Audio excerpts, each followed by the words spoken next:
Alex from there. Okay, it's 9 o'clock. We'll call the meeting to order. Please join me in the Pledge of Allegiance. I pledge allegiance to the flag of the United States of America and to the republic for which it stands, one nation, under God, indivisible, with liberty and justice for all.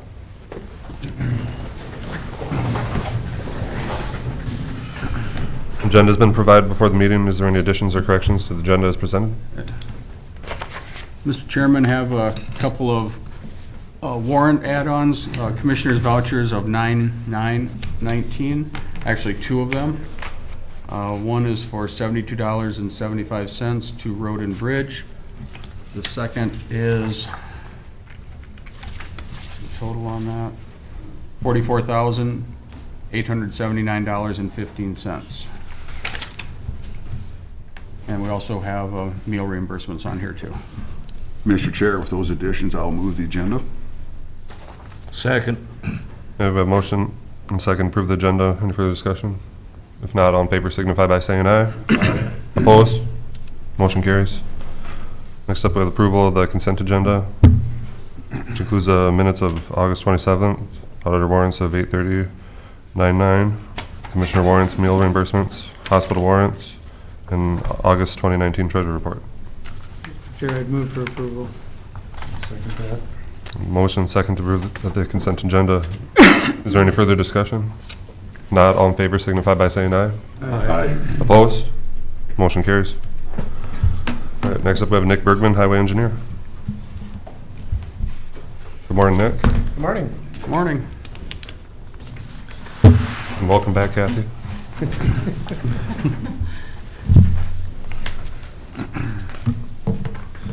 All right, first up today, I have project updates.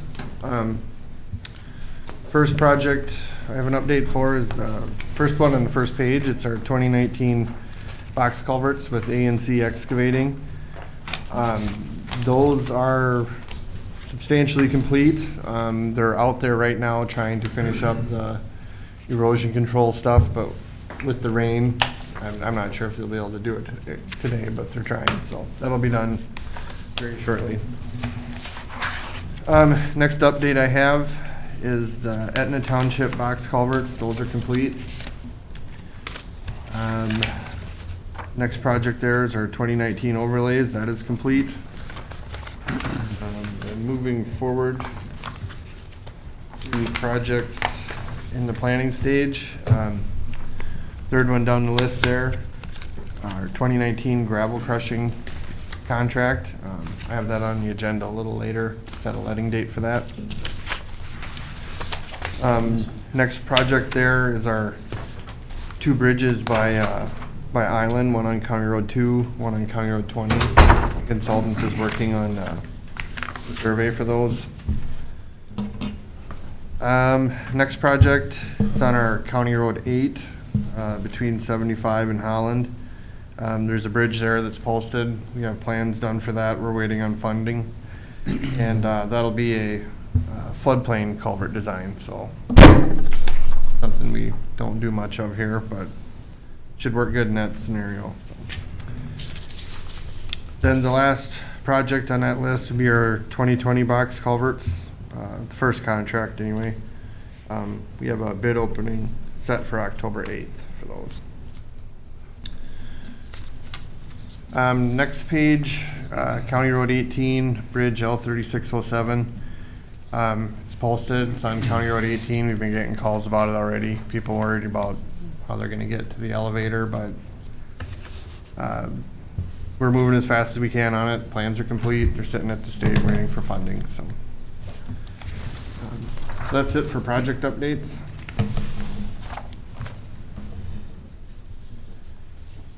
So then my next item would be to set a letting date of October 8th at 10:30 a.m. for a gravel crushing project. We went through a bunch of gravel this year with all the flooding and whatnot. We don't have enough the way it sets to get through next year too, so we need to do one this year. We typically do it about this time of year. See how the summer treats us and whatnot.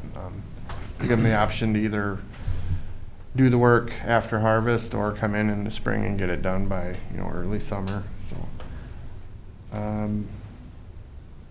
Yep, it's 40,000 yard contract we want to do. That's our normal size as well. So. You need a motion to go out and get bids? Yeah, to set a letting date there and then we'll start. I'd move to advertising. approve the letting date, I'll second. October 8th, so. We have a motion second to set the letting date at October 8th at 10:30. Any further discussion? Nick, last year we crushed more than that, didn't we? I mean, we got a favorable bid, so we crushed more than we actually needed. Yep, we increased it by 25%. And you've used that, or you will use it, or you still have some reserves? We have gravel there now, but not enough to get Okay. through. Next We'll spring? run out before, we won't run out this year, but we'll run out before, this would be done, so we need to go ahead and do that. Well, it looks like you've got some money in the 2019 budget too for it. Yeah, I budgeted to do it this year. Last time we let it late in the year after we got most of it hauled for the year, so. Sure. Sounds good. Any further discussion? If not, all in favor signify by saying aye. Aye. Opposed? Motion carries. Then I probably would be looking at, if the prices are good and material's good, I'd probably be looking at extending it again, like we've done in the past. But that could wait till after the opening. Do we make sure, the prices are good? And then typically, we've waited till they're producing material before I would ask for that, but it might be 2 weeks between meetings or possibly 3 or whatever. And depending on when they come in, they might come in and start after a meeting and be done before the next, so I might just ask to do that at my discretion. We'll see what the prices look like first, but just a little heads up there. Next item I have here is request approval to purchase a John Deere 624L payloader off the state contract at a cost of $124,359. That includes an 84-month, 4,000-hour warranty.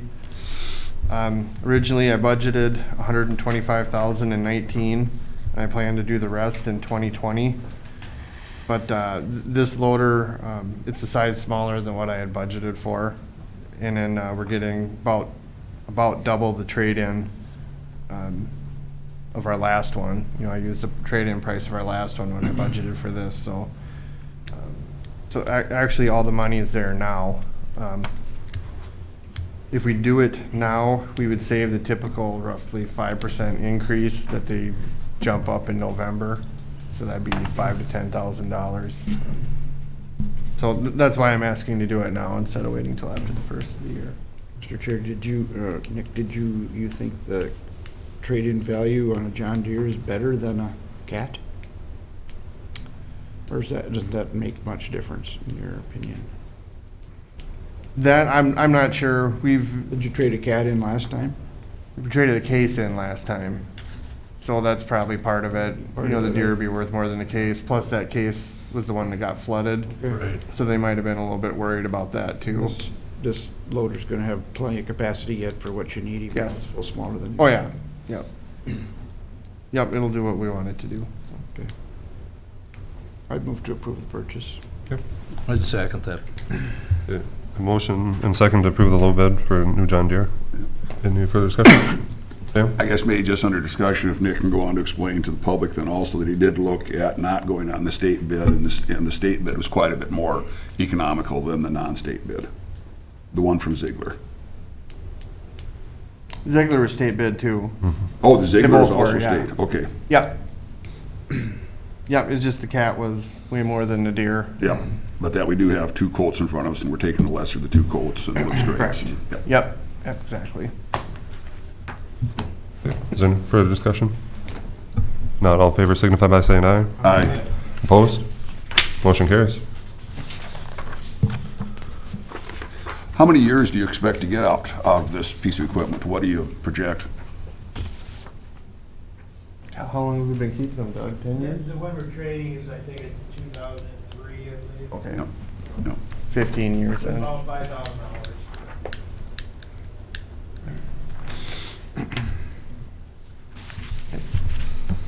Next up, I have some maintenance updates. This last month, we've been doing some graveling, soft spot repairs, mowing, tree cleanup after some windstorms. And then, yeah, just our other basic maintenance stuff. Then a little side note, if you remember, about a year ago, I believe I talked about, I was contacted by the city of Edgerton for the school crossing on our County Road 9. They asked that I meet with them again. It looks like it's gonna be tomorrow at 10:30, so there might be a little bit of follow-up I have with that then. But, so, Do you have any idea what they want you to do, or they want you to wave a magic wand and fix all their problems for them, or what do they expect? I don't know. They didn't really say much. They just asked that we meet and we could possibly look at upgrading some signs or putting a flashing light on top of, at the crossings. There's or a lot of something. people parking along Highway 9 now whenever there's an event at school, and even during the day, during school hours, there's a lot of cars, or several cars quite often parked right along the road. And I don't know if that's, I guess it's legal, but it isn't very nice there because cars and trucks go by there a lot, and they open doors and kids are moving in and out of there. It's a little bit hazardous there, right along by the high school. And I don't know that you can do anything about that, unless they want to paint the curb yellow there and not let them park there. Right. So that would possibly be a solution then. And sometimes during ball games and stuff, the whole street, the whole highway is parked on both sides, which I understand during events like that, but just during daily traffic, they're parking out along the highway now because the parking lot isn't big enough at the high school, at the public school. Sure. But anyway, just be aware of that when you talk to them, because that it No, really isn't a great place to be parking with trucks and stuff going right by there.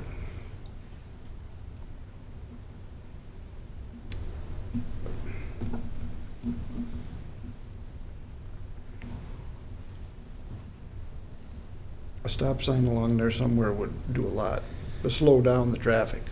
Yep. That's not a very popular suggestion, but it would be effective. I thought so too. I contacted the It would be state. cheap to do it too, so. Right.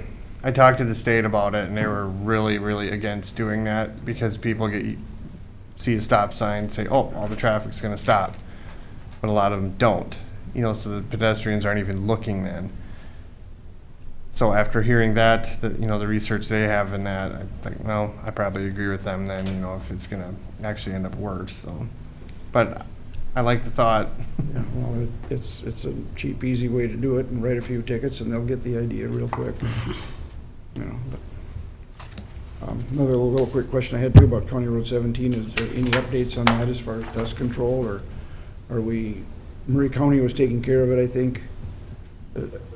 Yeah, I think they're just starting the project today. I met a lot of trucks, so they said they were gonna. I haven't been out there I today. had some but- calls about it, and I know you're aware of it too. So Yeah. Doug is too, I'm sure.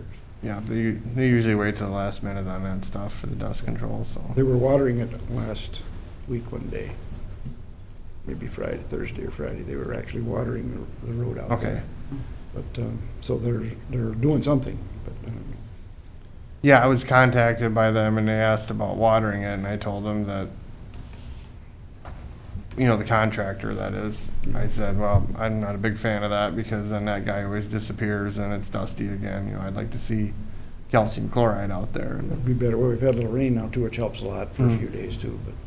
Yep. But anyway, I was just wondering about it, so. Any other questions for me? Otherwise, that's all I have for today. Thank you. Oh, thanks, Nick. Thank you.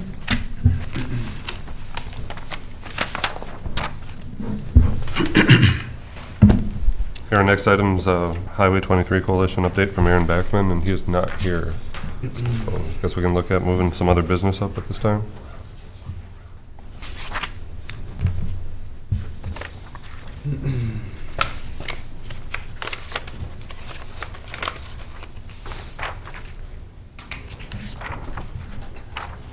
Mr. Chairman, let's go over the, excuse me, Prime West Health mediation update on that. just for public and Kyle that's here, and bring everybody up to speed, is that Pipestone County and the other 13 counties, 12 counties, 13 plus the 24 counties, plus the other counties that we're going to join, we're going to go to mediation with DHS. And apparently that has all been shelved at this point, Right. given a letter we received on September 3rd from Jim Prisbilla, is that the procurement that was going to take place this year has been postponed. So there will not be a procurement. This does affect the other counties that wanted to join Prime West, of course, so they will not be able to join at this time. So procurement's not going to be done until next year. I think, Kyle, you got a copy of this in your packet too. So what it comes down to is the mediation is canceled at this point, and it's going to give Prime West time to go look at what we're going to do for next year when the procurement does come through, is what it, as I'm reading into this, what's going to happen. So I think A lot there, has- go ahead, Les, you're the member on that, I'll turn it A over lot to has you. changed since this letter went out. Thursday at the meeting, the last we heard was the 13 counties will stay like they are for another year. The 11 counties can come in, but they can't advertise. They'll be able to do business in them counties, but they can't advertise and take the other counties out. They won't be the sole person. They'll compete. So, But the individual citizens that live in those other counties They can have have the the- choice of have who the they want. choice. Yep. and with the providers getting paid quicker and probably paid more, they will be a big influence on the clients. So- But I would assume that this is going to also delay the other counties' buy-in into Prime West as well, too. That's all going to be delayed now. Well, it's gonna be slowed down. Maybe it'd be good to explain, or just to reiterate again, that part of the reason behind this is that DHS is in such turmoil at this point that they're just kind of hitting the reset button, trying to figure out where they're at.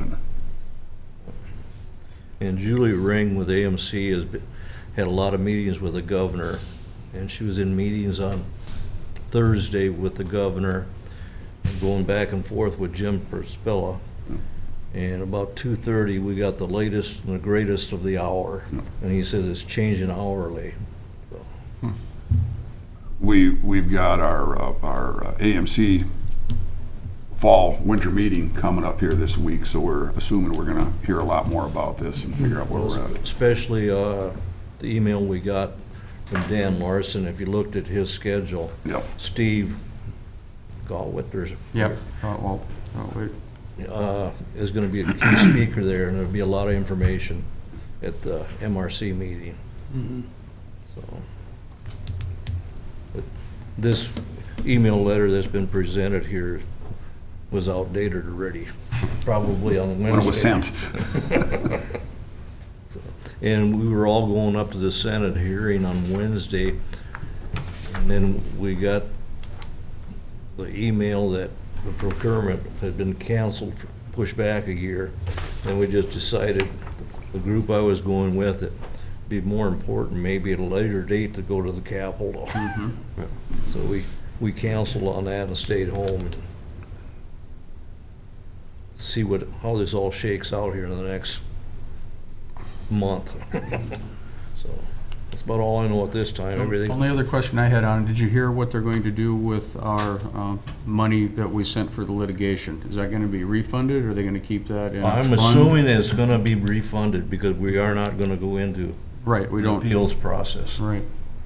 Although part of that was used with some of the first letters that they drafted and so forth, too, because wasn't the firm was involved in those letters as well, too, so it might not be 100% That's possible. reimbursement. Yeah. And I'm just making that assumption. Right.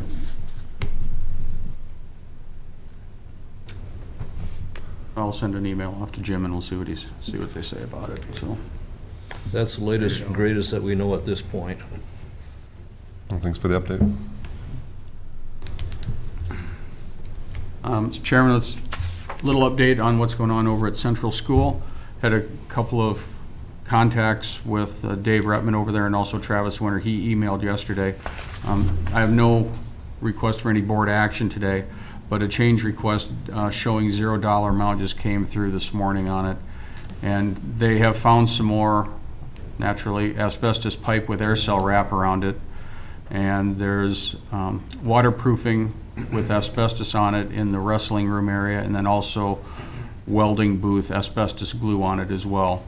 So what they're gonna have to do on that is separate the material out, load it out, haul it out, landfill it, and it'll be at the same rate we've done in previous add-ons. This at $105 a ton. And Retman hauls it to Becker, Minnesota is where his landfill is for the asbestos. So I don't know how many tons we have yet. We have to confirm that. So again, I'm not asking for any action, just bringing you up to speed on it. Also, DRC is processing the material that they found underneath the auditorium area that apparently was fill from the first school when it burned down back in the 1900s. So they found a large pile of material back there. So they're in the process of taking that out, sorting it, screening it, and then they'll put it back in there, because right now it's just a commingled mass of stuff. I don't know how to explain it, what's all in there, tile and other material mixed all together. So that'll get put back in there. And in doing that, they need some dirt for fill over here.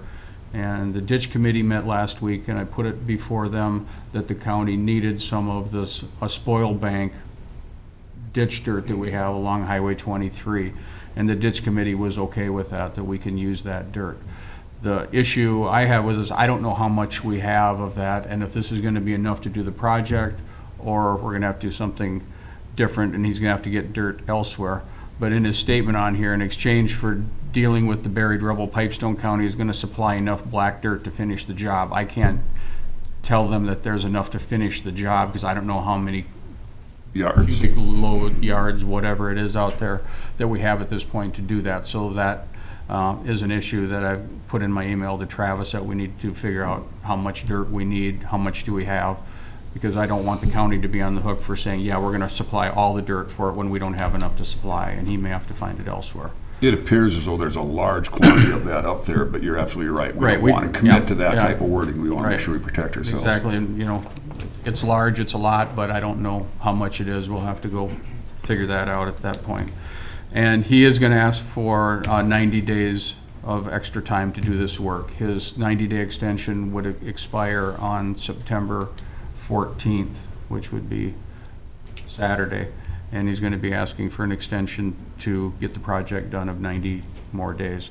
So the board will have to discuss that and see if we wanna obviously allow that, or if the board wants to start applying liquidated damages to this, as it's not done yet. But I think we need to meet with Travis. I'd like the building committee to meet with Travis and Dave and sit down and get this going, and then bring it back to the board at the next meeting. And if I may, part of the necessity for that, again, is this extra tonnage of old rubble that he ran into, that obviously he thought he was working with virgin soil there, had no idea this old 1800s building was underneath there. So that's part of the reason why he's asking for more time. And also on that asbestos, like I said, it's a pipe inside of a pipe, and in between is filled with asbestos. And that was found underneath the concrete slab, so obviously he had no idea that was there. So that's part of that rationale behind that. So would that be agreeable, the building committee to meet with Dave, Travis, and get this ironed out? How soon can we do it? Because I am leaving for AMC tomorrow afternoon. You want to try to do it tomorrow? I'll see if we can see what Travis's schedule is. Sure. Yeah, We know today or Dave's tomorrow. around, so just matter if Travis is around. Yeah, so- whenever you can put it together, so. Okay. I'm open to Okay. Okay. Sounds good. So again, this is informational at this point. I'm not asking for any action on this right now, so just bringing you up to speed of where we're at on it. And I'll make sure, I'll get you a copy of this as well. So after that, since we are now members of Minnesota Rural Counties, we do need to appoint a representative and an alternate. And I did have in the packet what Dave Larson had sent. It's towards the back of it. It's a letter welcoming us to it, also reminding the commissioners that and we know Chairman, or Commissioner Johnson and Wildermuth both are attending the AMC Legislative Conference, and are both welcome to go to the meeting. It's right here is the welcome letter was in there.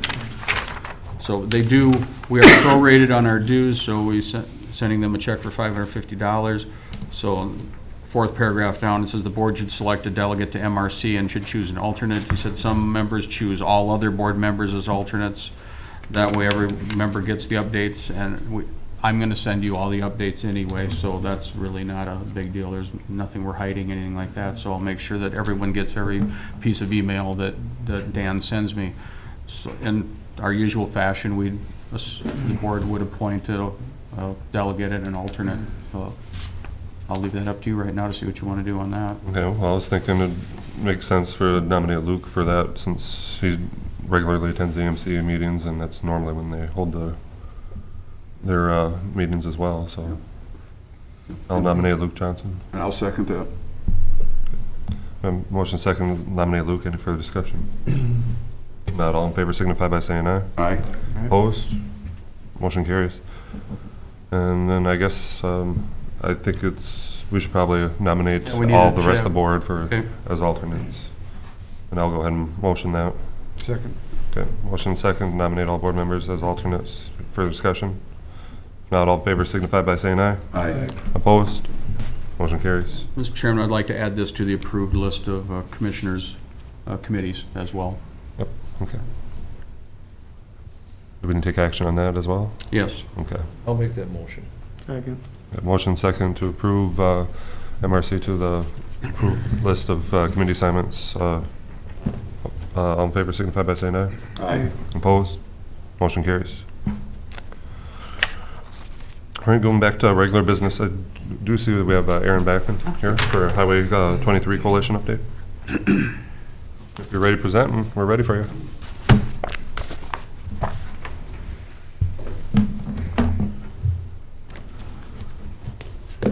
Good morning, how are you? Very good. Good. Nice to see you. If you could kind of pass that Certainly. flyer around, that would be great. Absolutely.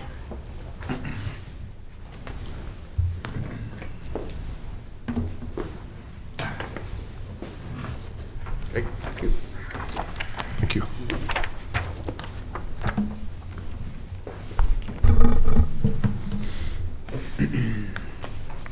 Board Chair Hollingsworth, County Commissioners, Administrator Ewing. Good morning. Morning. I am Aaron Backman, Secretary Treasurer of the Highway 23 Coalition. Thank you for the opportunity to speak with you today. As you know, Trunk Highway 23 plays a vital role in moving freight, goods, and people from the northeast to the southwest corners of the state. An improved Highway 23 corridor benefits Pipestone County and the Marshall region's agriculture, manufacturing, and trucking sectors. And an improved Highway 23 enhances safety for this region's many commuters, the general public, and tourists. The coalition has active members up and down the Highway 23 corridor that now includes 15 cities and 11 counties. Recently, Sauk Rapids voted to join. Last month, Lincoln County voted to join. Thank you very much, Luke, for your efforts on that. They're joining for the first time. And last night, we had coalition board members presenting to the city of Sartell. We have an 11-member board of directors with representatives from the Marshall, Wilmer, and St. Cloud regions, including Marshall Mayor Bob Burns and Pipestone County Commissioner Luke Johnson. We hold monthly board meetings and 2 general membership meetings a year that all members are invited to attend. In March of 2019, we held our annual meeting at the 400 Club in Rockville, a member city, that featured the MnDOT Commissioner Anderson Kelleher. In October of this year, we are planning to hold our fall general membership meeting at Prairie's Edge Casino in Granite Falls, so not too far away for you. By the way, the featured speaker for that event will be Senate Majority Leader Paul Gazelka. We would encourage you to attend. You can send as many people as you would like. Your current membership enables you to send 3 reps at no cost for that business luncheon. The coalition's public-private partnership continues, one that has businesses and governments working together to solve problems. Today we have 64 businesses, 29 units of government, and other entities that have put money into this nonprofit organization. And I think the hard work by our volunteers has been paying off. During the past 2 years, the Highway 23 Coalition has been successfully pursuing funding for projects along the corridor. The coalition chose to focus its first efforts on obtaining funding for a continuous 4-lane connection from Wilmer to St. Cloud, which it believes is essential to southwest Minnesota's economy. The coalition worked very hard to encourage passage and the signing of the 2018 bonding bill that included road funding as well as other important projects. By the end of the 2018 session, the Minnesota legislature had approved and the governor signed the bonding bill with $105 million for both gaps. But we're not done yet. There are other critical infrastructure improvements that are needed on the corridor. In the fall of 2018, the Highway 23 Coalition polled member cities and counties to identify and rank other specific projects along the corridor that the coalition could potentially support in the 2019 legislative session. Members submitted 32 projects. Ultimately, the coalition's board selected 4 of those to support in the 2019 legislative session. And you have before you the 4, what I refer to as the 4 circle maps. So on this side is some description, on the opposite side is the 4 circle maps that identifies those 4 projects. The farthest north project is the construction of a roundabout in the city of Foley near the Foley Public Schools. That is actually currently scheduled by MnDOT District 3 for 2022. And the undertaking of a 4-lane feasibility study covering Highway 23 from Foley to Malacca. The goal is to determine the preferred route for a 4-lane road. The next project farther south would be the construction of the CASA 55 railroad overpass that would connect to the new interchange at Highway 23 and CR 5 on the southwest side of Wilmer. That includes, by the way, a 50% local match by Candy-Ojai County. The third project involves an intersection safety study at Highway 23 and Highway 7 in Clara City. That can be a dangerous intersection for folks. The coalition has approved providing $5,000 toward the study's local match required by MnDOT. Typically, they require 10% local match. The farthest south project is construction of a 4-lane extension from Highway 23 north from the city of Marshall to the city of Green Valley. This would be viewed as a transportation expansion project. February 22nd of this year, the coalition testified before the House Transportation Committee at its field hearing in St. Cloud regarding these projects. We also sponsored a legislative reception at the Capitol, and we had a great turnout in spite of the fact that it was in a snowstorm. We had 25 state legislators and the MnDOT commissioner attending. We were disappointed that the 2019 legislative session ended with no bonding bill and a status quo transportation bill. Using the boating analogy, in 2018, we were in the boat and we had a big catch.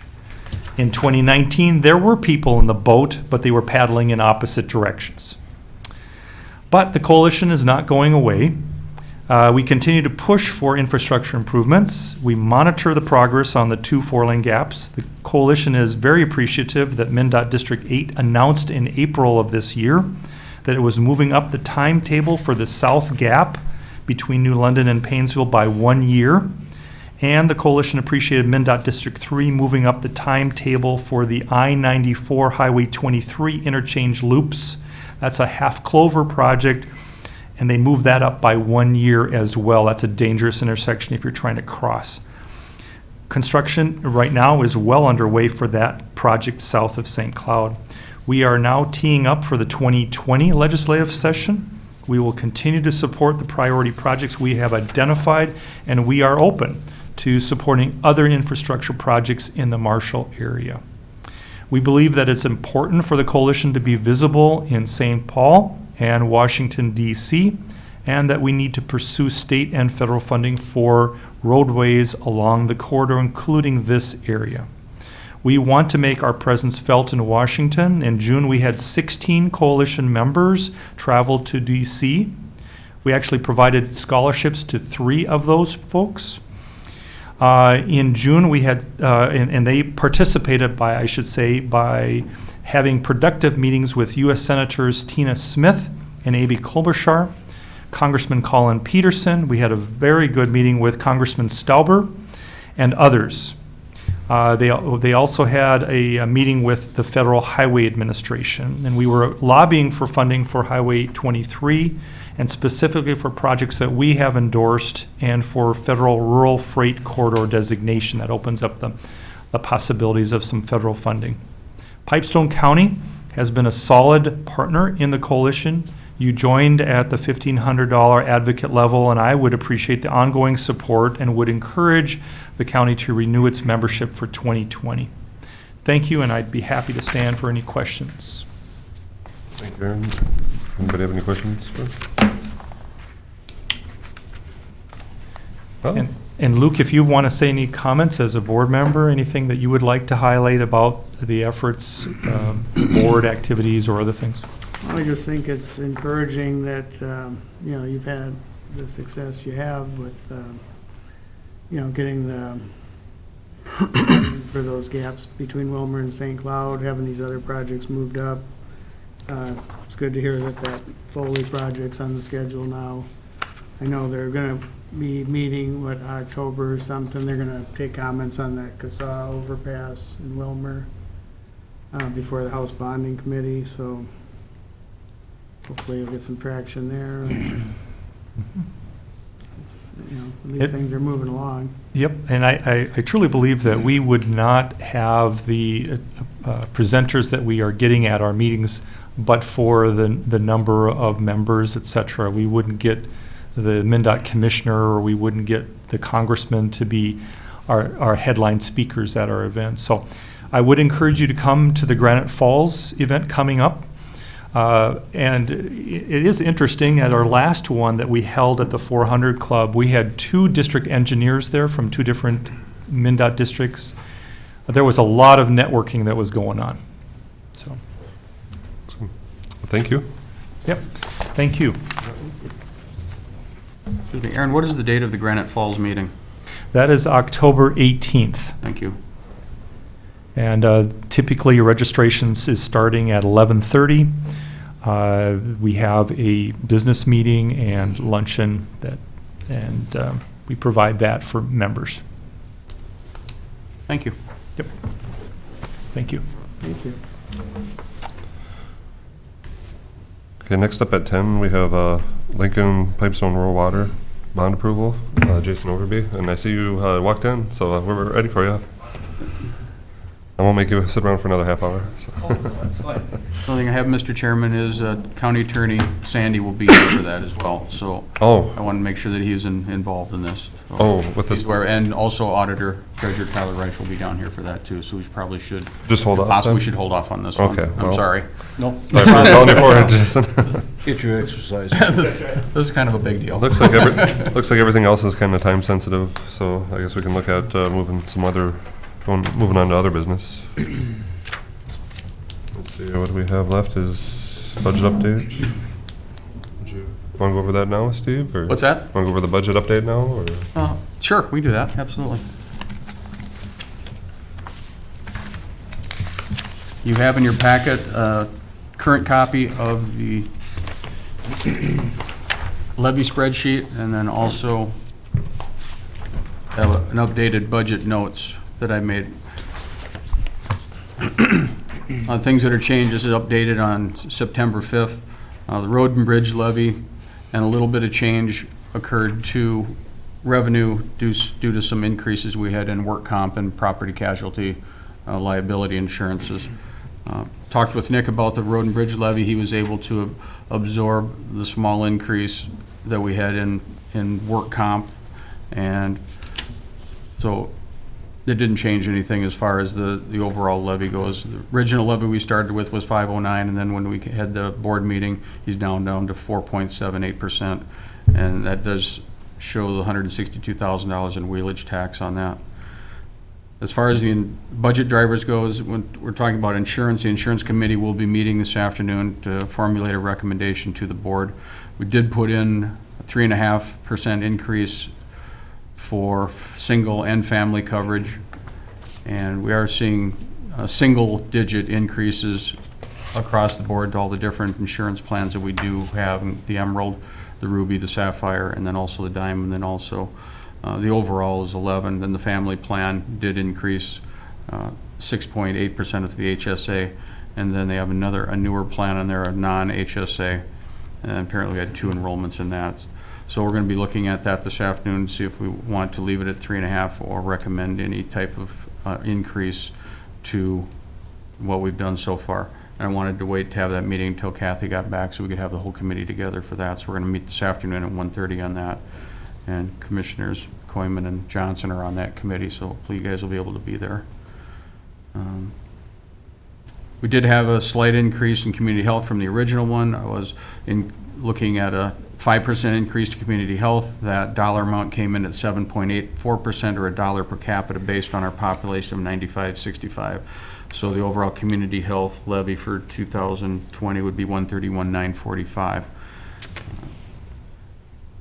At our last board meeting, I did change the 2% COLA for commissioners, updated that to 3%.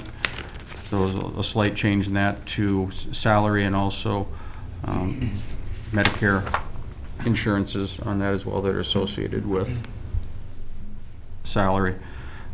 I did reduce the wind energy revenue from 470 to 450. I think that more accurately reflects what we're going to be receiving. Last year we received $445,000, and with the project for Next Era going on, we don't have those towers in production at this time. I don't think 470 is a realistic number, so I backed that down to 450. So that was a $20,000 decrease. $63,000 from $60,000 was the $3,000 change for road and bridge for revenue, and then $41,000 small change for that for work comp for road and bridge, and also revenue as well. Property casualty, we're looking at approximately 65, so a small change in revenue to 66, and then a little change for road and bridge up to 33,000 for that, and that was able again to be absorbed into his budget as well, so there was no net change to the levy on that. We just picked that up. Library, after we had the meeting, the board will have to decide this, I did put the entire $12,600 increase that Minders Community Library that Jody Wacker was requesting to bring us up to the average of local counties. So the budget does reflect that is in there. The board wants to change that, we can talk about that, but I did put it in there just as a placeholder, see where we're at. Remember, we can always lower the levy, but we can't increase it after the 24th of this month, and we have our last meeting before we have to set it. That library thing is something I think we should talk about. 27% is a lot to just increase in 1 year for. We're already spending a lot on the library, and we're way above we've been spending what the state requires, plus $3,500 a year for Plum Creek for a new truck that we never got last year. Now we're already, I don't know, just something to think about. The Plum Creek amount hasn't been added in though, has it?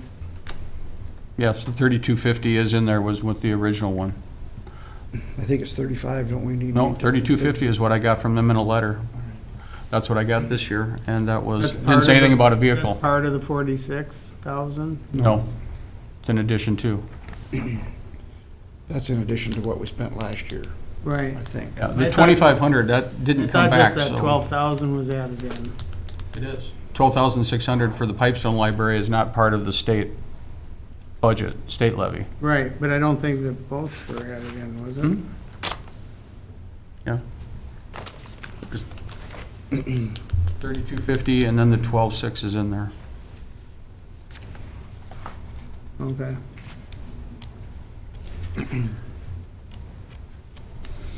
And the Plum Creek money is for a vehicle? or- Well, they talked about that last year, but they never got it. And now they're talking about computers and other things. I don't know, we really don't know where Plum Creek is at the moment because of the leadership situation is still open. Right. Folder on that. And do they have a vehicle or? They have an old truck that hauls books around, yeah, van. So- With several 100,000 miles on it, How many? several hundred. Oh my gosh.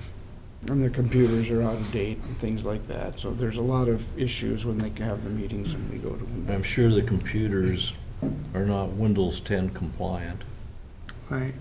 There may be some more requests coming from Plum Creek. It wouldn't surprise me down the road because for funding. We got a meeting coming up with Plum. Next week. Next week. So we make a final decision on the Still don't have an 24th. administrator or a leader, but Mr. Chairman, the letter I got from Plum Creek for the 2020 budget, it says, "In order to supplement and balance Plum Creek's budget, we are requesting $3,250 from each of the 9 counties in the Plum Creek Library System to support our operating expenses in fiscal year 2020. There's nothing stated in here about a vehicle. It's for operating expenses is what they're labeling it at. So that money I did put in there. Last year, remember, they asked for $2,500, which we did grant for that.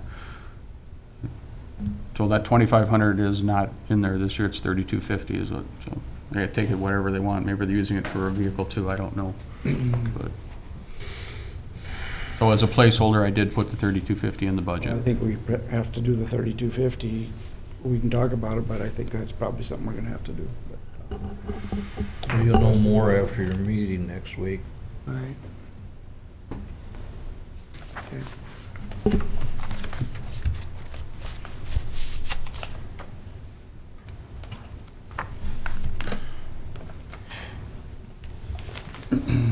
So as it sits right now, there is the 12.6 in the library budget for the library here.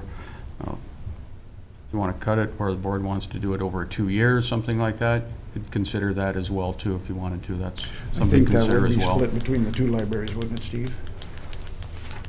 It's going to the Minders Library, and they share it, I believe, with Edgerton. I don't think, it's not a direct, I think it's a 40-60 split is what it was, but I don't know how, I understood it was to be split between the 2 libraries. But I could be wrong on that. That's the way I understood it. I think they would both benefit from it, is what I was getting out of the meeting when we talked, but I didn't hear that particular funding statement come out, how they were gonna do it with 60/40. Maybe you're in the library board, you may have heard that, I'm not sure. I think that's what they've done in the past. Yeah. is Yeah. with the- yeah. And then the last change we had was the ambulance budget absorbed the $75,000, so they could move that into capital equipment. They did some reductions in several areas, in equipment, part-time salaries, that type of thing, so they were able to put the 75 into the equipment budget without any increase in the levy to do it. So that's where I'm at so far with it today. So as we're sitting today, we're at 4.61% overall levy increase for 2020. Okay. Well, thank you for the update. Just a question then on the procedure on this. So we need to adopt our budget not to exceed by September, the end of September, is End that of correct? September. So we got it docketed then for the 24th, is that? Correct. 24th, we'll be setting the preliminary levy. Okay. Do we have any more presenters coming other than the one we've got today? No, Domain is the only one we've got left. I talked to the county recorder, there's no changes virtually in hers at all, so. And Susan is coming today. And Susan's coming today, so we'll have those. That's pretty much should bring that to the end. So if the board wants to have a special meeting to go over the budget, or on the 24th, we can do that as well. Just depends on what your feelings are on where we want to be. But the insurance committee will be having a recommendation to see if we're going to change that at all after we meet today.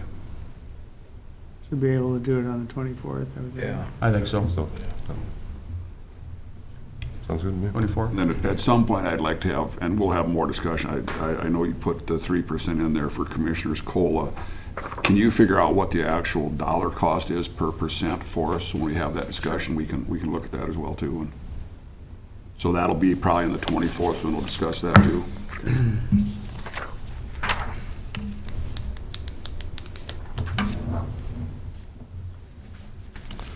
Okay, well, is it a good enough time now to bring everybody up for the Lincoln Pipestone Rural Water? Everybody's here? All right. Everyone's here? Sounds I good. guess, Jason, if you're ready, yeah, you can come forward.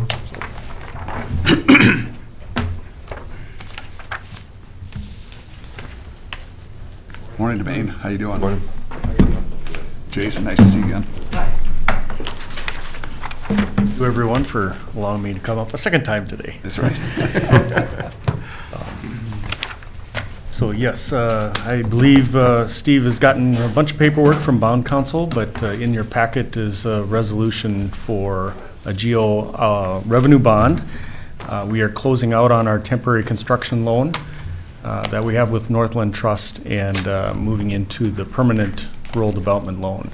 And included in the board packet is that resolution there for the commission's consideration, so. That's what I got yesterday. 2 pages. Look at that. I saw that.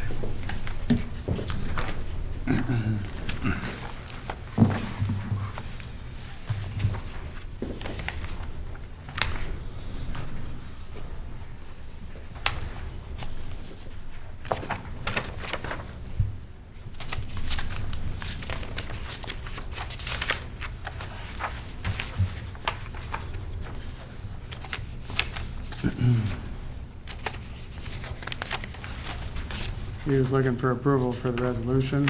Yes. I'd make that motion. I'll second it. Okay, we have a motion second to approve resolution 593119. Any further discussion? I guess I'd just like to hear more details about the meat of what the resolution's about. Okay. So the temporary bond that we held with Northland Trust was for the 3 years, and that is coming due at the end of this month. We're closing that out and we're paying off that bond. This now moves into the permanent loan with rural development. We have not spent our complete amount of money yet. We still have about 3.6 million in funds remaining for projects that are still in progress right now. The rural development has worked out a method of madness that they will provide us advancements. So we'll be paying off on that loan starting at the top of the calendar year. But the interest will only be accrued on the amount that has been spent. So there won't be, as been told to me, there won't be an amortization chart right now. That'll come when it's all said and done. But the soft closing is scheduled the 24th. Hard closing for this will be on the 27th, and then we'll pay off Northland Trust on October 1st. So, and this is all pertaining to our Priority 2 improvement project. And earlier this year, I came and visited and talked briefly about all the projects in progress. And Lincoln Pipestone has, at the start of this, initiated some increases in their base rates. They had not done this before, so this is the first project that I'm aware of where they did a tiered effect with the base rates specifically destined for funding of this project. So even though the Pipestone County acts as the lead in this, Lincoln Pipestone is the one fiscally responsible. So. Yep. And I guess that's kind of what I wanted to clarify as well too. So of the 10 counties involved in this, all 10 counties do this, and basically, I don't know, we're in essence co-signing your loan. Yes. Yes. Yep. So you're paying principal and interest on it, and we just basically we're just guaranteeing you. Yeah, in the event that, so we're a multi-county district, in the event that we were ever to falter or fail on this, Pipestone County is then responsible, but we have a joint powers agreement that, in essence, it's divvied upon all of the counties on a pro rata. So other counties that are involved will have their portion of the assessed value of the infrastructure in their county. And obviously, of course, your business model's been very successful, it's been growing, been doing real good.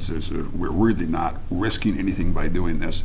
And if for some unforeseen reason something would happen, there's enough equity there that it would never really fall back on the taxpayers of Pipestone. Correct. Anyway, so this is the formality we need to do, to basically co-sign your loan. Yep. Thank you. Thank you. Okay, we do have a motion second. Is there any other further discussion? If not, all in favor signify by saying aye. Aye. Opposed? Motion carries. All right.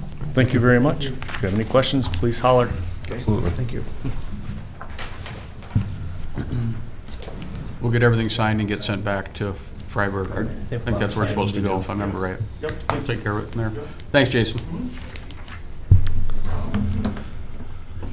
Steve, you want this back? Yeah. Okay. And ma'am, if you're ready, we can go over your budget session. That's fine. I just know if there's a word dropped. Oh, okay. On page 6. Yeah, I must have said bond or something. Oh, okay. Just make a note of that. I got this note yesterday, I thought we were being sued.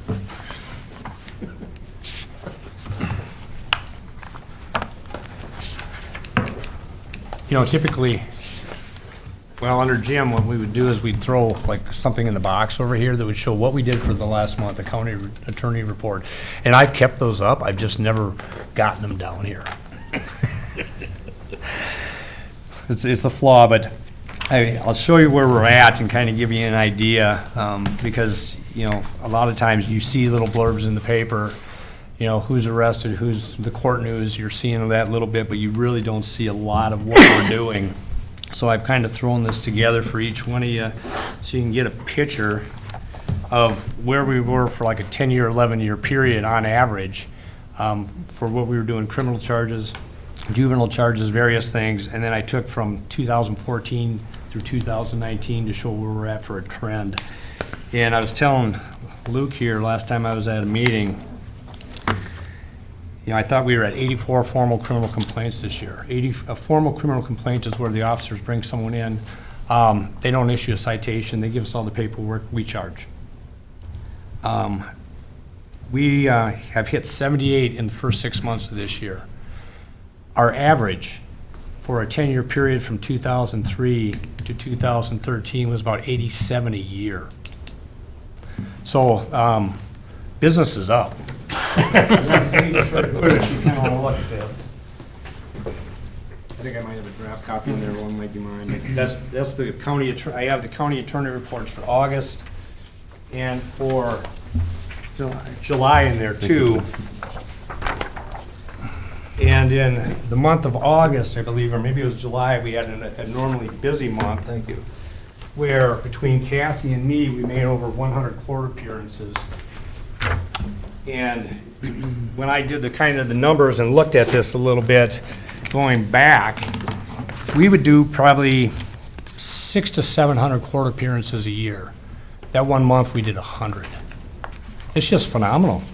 You know, how much everything's increased. And what do I chalk it up to? I chalk it up to we have a very good sheriff's department. They're not sitting back doing nothing. They're being proactive. When they think something's going on, they will look into it. I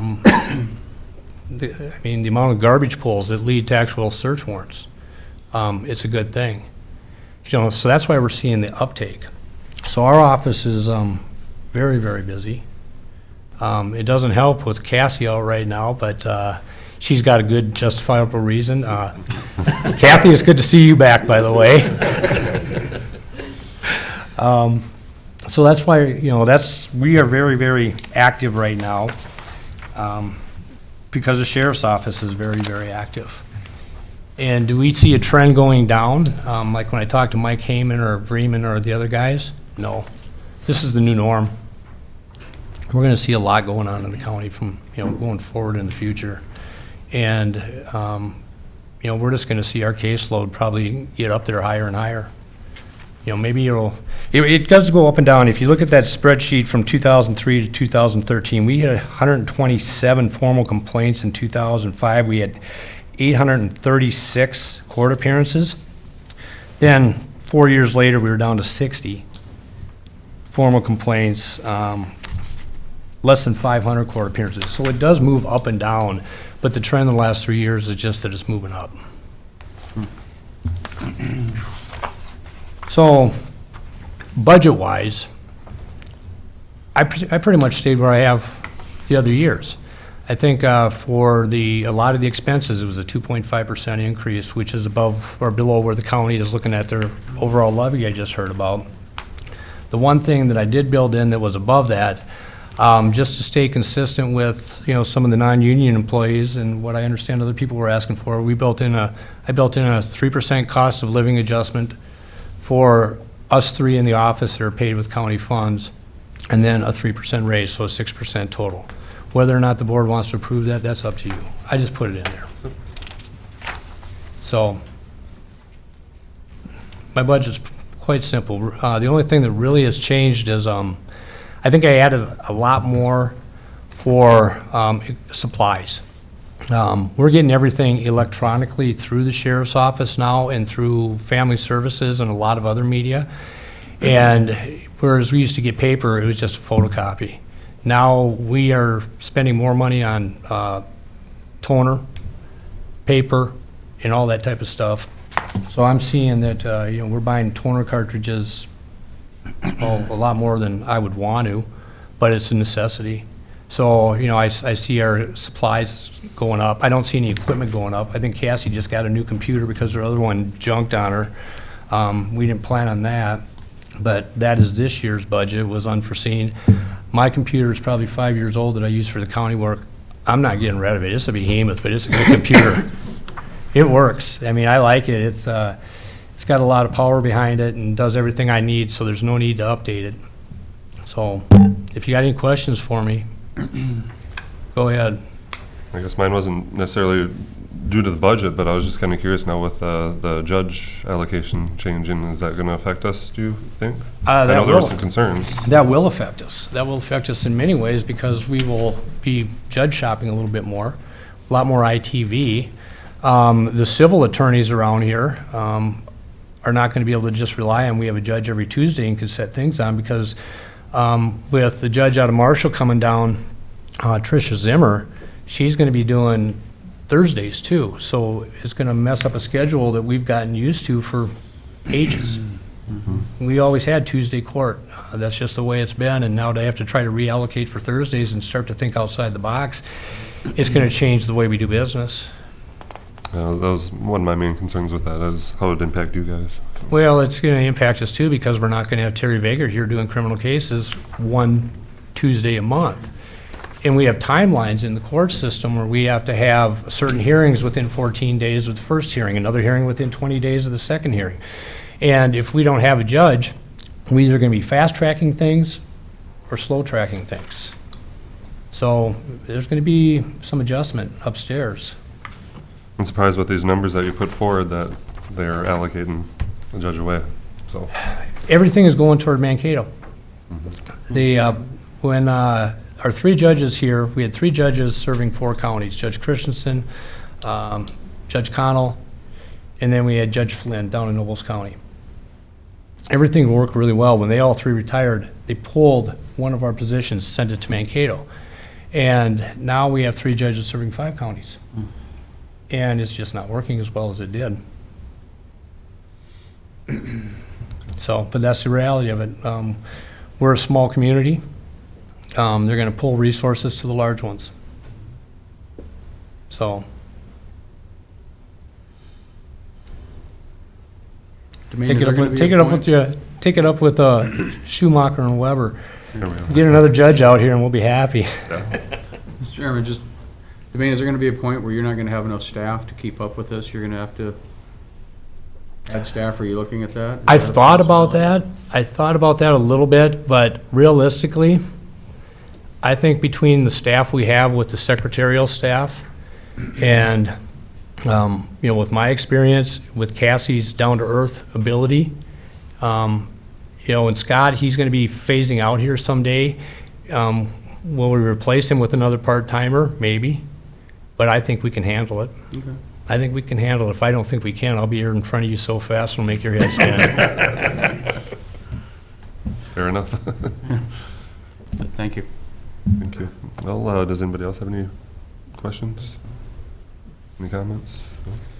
Okay, well, I don't think we're adopting the final levy today, but we'll definitely keep your recommendations in mind. Well, y'all know where to reach me. Absolutely. And if you need me down here, Steve knows I'll be here at your beck and call, so. Thank you, Denise. Okay. Okay, thank you. Thank you. You're welcome. Thank you. Just moving on, Tyler, are you ready to present? Okay. Page 6.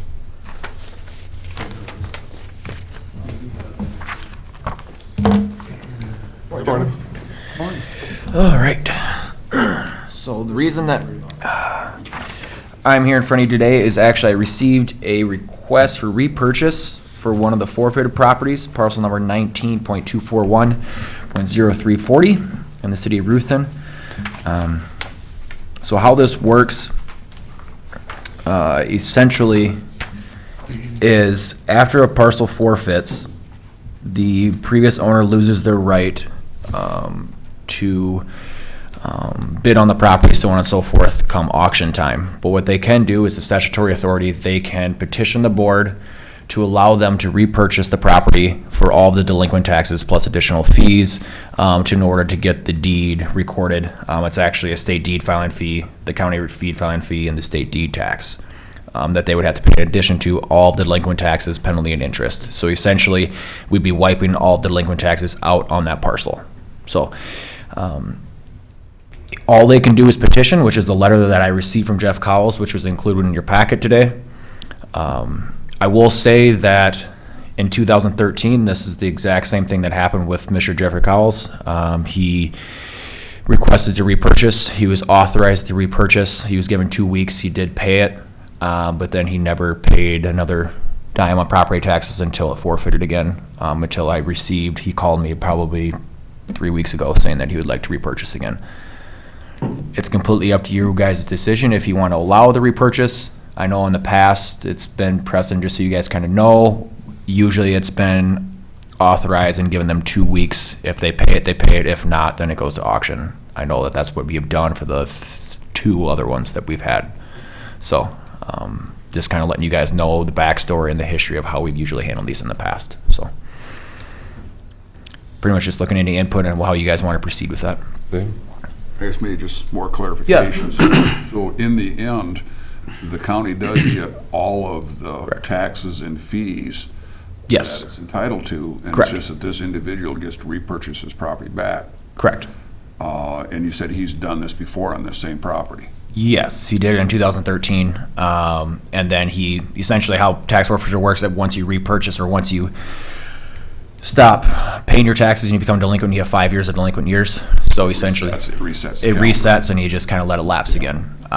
Whether he actually, I mean, he says he had financial hardships, so I mean, that definitely could be the case. I mean, I don't want to speak to that, but I'm just kind of letting you guys know exactly how this has been done in the past and some history on the property. So, But other than the clerical inconvenience it is on Correct. your office to have to run through this, jump through these hoops, we do get our money in the end. oh, heck yeah. I mean, yes, completely. I mean, I'm definitely not opposed to allowing the repurchase whatsoever because, I mean, the other side of this foot is if you were to deny this repurchase request, we have to go to auction. We're not guaranteed to get our money back out of Have it. another You tax guys know how forfeit tax property forfeiture and parcels everything work. We could get $1, we could get $5,000, but you're taking a risk. I haven't really seen the parcel. I haven't seen the house really.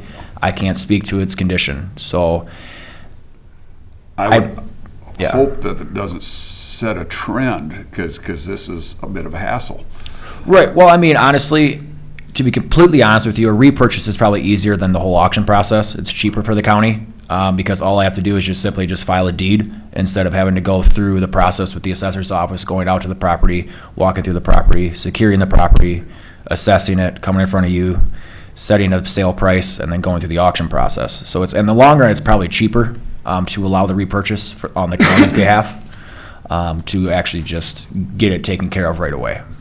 Yeah. And what I gleaned from reading through his appeal letter here is that he had some health issues and so Correct. forth, explaining why it was this gone through it. I hate that this is the second time on the same property, but in the end, we get our money. So because of that, I certainly would move that we do approve the appeal on this property. Second that. Okay, we have a motion second to approve Mr., what was his last name? Cowles. Cowles' appeal? Okay. Is there any further discussion? Can I just ask one more question? Do you guys want to put a timeline on that to force the repurchase? Because I can't just sit here and have a parcel linger in tax forfeiture with the repurchase. I'll include Requested. that in with my motion. You have a specific recommendation, what you would like We've to done see? 2 weeks in the past. If you want to I'll give him include more, that you can give him more, but, I'll include that 2 week in my motion. okay. Then you second the amended motion? Okay. Any further discussion? Please try to encourage him in the future going forward to stay on top of this. I will do everything I possibly can for that. Yeah, We can talk all we want. exactly. Okay, any further discussion? If not, all in favor signify by saying aye. Aye. Opposed? Motion carries. Awesome. Thanks, Tom. Thank you very much.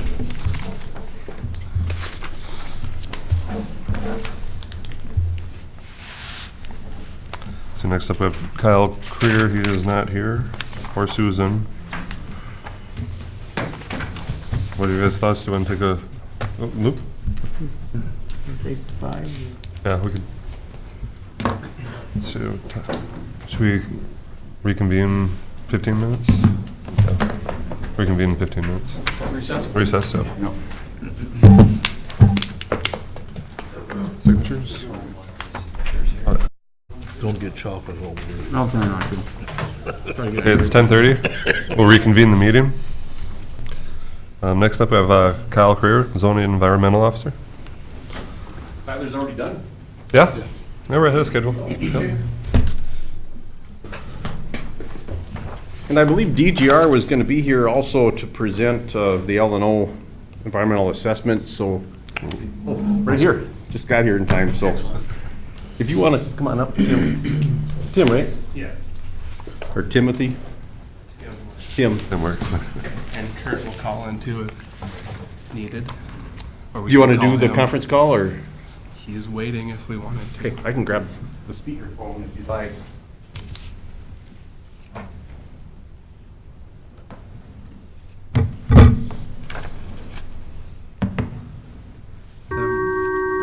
Seven 472 8103.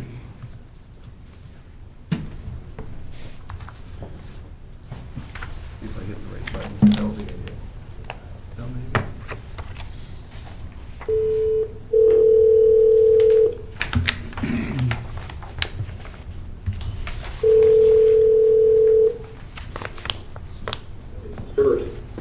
Hi Kurt, this is Tim. We're here at the council, with the commissioners. Morning. Morning.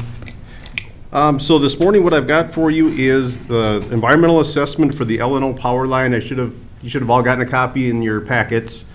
Last night, we held a planning commission meeting to review the environmental assessment that was completed. And the next step would be for the county board to take action on this, and if you would approve it, we would post it on the EQB monitor for public comment, and then following the minimum of 10 days, we would start the conditional use permit process on the proposed power line. So I don't know if all of you are familiar with the power line, or if you need any explanation, any questions, or how would you like to go about this? I think a little background on it's always good for the public, so. But Tim, if you want to just maybe do a quick summary about the L&O line, or I guess it doesn't matter. Sure, or Kurt might be able Kurt, to. if you want, or feel free, Kurt, if you want to speak up on that also. Sure. The existing power line exists today we generally refer to it as the middle of the section, so it's a half mile off of the roadway. And it's a 1960s line, I believe it was 1962, but I'd have to verify that, but I know it was in the 1960s that it was constructed. It's got a fairly small conductor on the line. And so for two primary reasons, the line needs to be replaced. Due to age of the wood poles and the equipment, and the size of the conductor is undersized compared to the other sections of line that it's connected to. So for those two primary reasons, was slated for reconstruction. And rather than reconstruct it in its current location, which is in the middle of a section, for various reasons, obvious reasons, I think, is rerouted out to the road rather than the middle of the section. So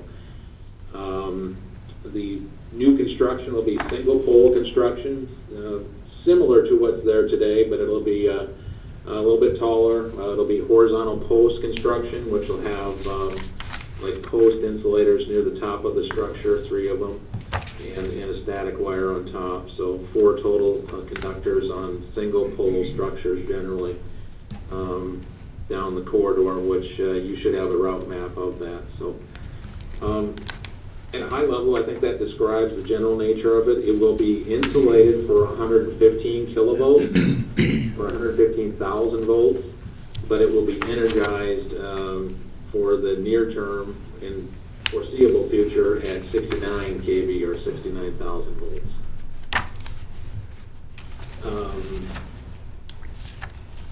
The initial design was for wooden pole construction for the poles. However, after taking some bids here recently, we are electing to go with a ductile iron instead of wood. All visible traits are going to be very similar to a wood pole, but it will be the poles will be made out of a ductile iron material rather than wood for durability reasons and uniformity, etc. Those are some of the basic features of it. If there's any questions, I can try to fill in any gaps I've left here. Does anybody have any questions? Do the ductile iron poles, are they a direct bear? Do you have to put a concrete footing in for those? They're a wood replacement type of a pole, so they are they look and act just like a wood pole. So they'll be direct embedded in the earth, just like a wooden pole would be. There'll be no concrete involved in the foundation around these poles. They're a wood pole equivalent, and so they're kind of a one-for-one replacement. So. Thank you. Is there any other questions? What's the timeline? Is that further into the discussion here, or when you're planning on doing this construction, or? Generally speaking, we have some long lead time materials on order currently. We would expect that most all the materials should be delivered in the December or so time frame at the latest. And we would plan on getting started on construction in that December time frame, carrying over through the winter time with by a contractor, and we plan to bid some of the labor for erecting the line here in the upcoming months. But pending receipt of all permitting and approvals, which are in process here, then we would hope to wrap up all the construction in the late winter time, say in the March or so time frame.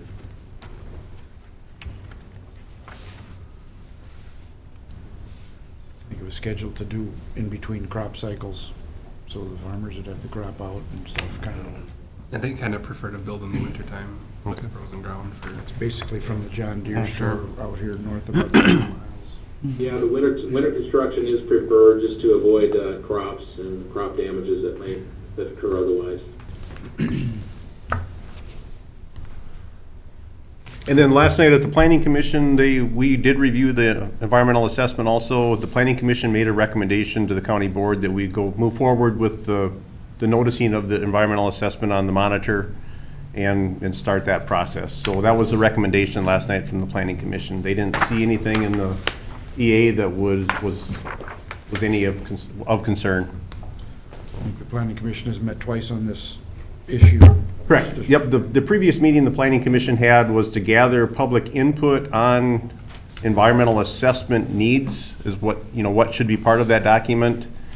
There was some reference to the meeting in the document, and then last night was basically reviewing the draft document prior to approval and submittal.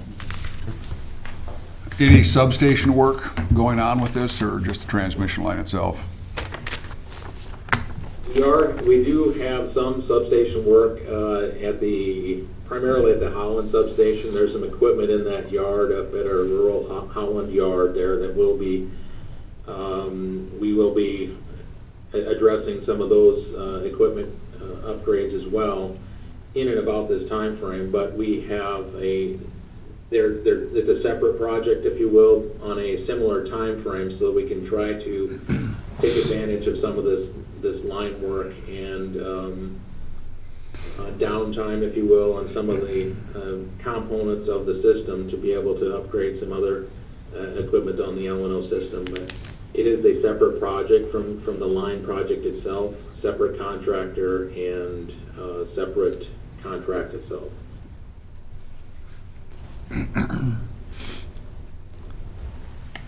Mr. Chair, I'd move to approve that the upgrades proceed. Okay. The next step, Kyle there's a time, advertise advertise and you Right. have to do a bunch of stuff. Yep, I did read this morning, we scheduled our next planning commission meeting last night for the 21st of October. I need to get the environmental assessment to the monitor a week prior to the publication following the next Monday. So if I get it there prior to Monday, it'll be published on the 23rd.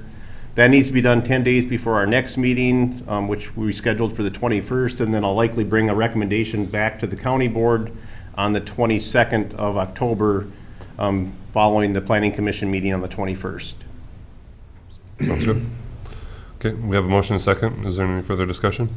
So this is to approve the planning commission's recommendation today? Absolutely, Okay, yep. Good, thank you. Not all in favor signify by saying aye. Aye. Opposed? Motion carries. Thank you. Well, Thanks, thank you. Jim. Thanks, Kurt. Thanks, Kurt. See ya. Bye. Thanks much. Yep. Well, thanks for coming.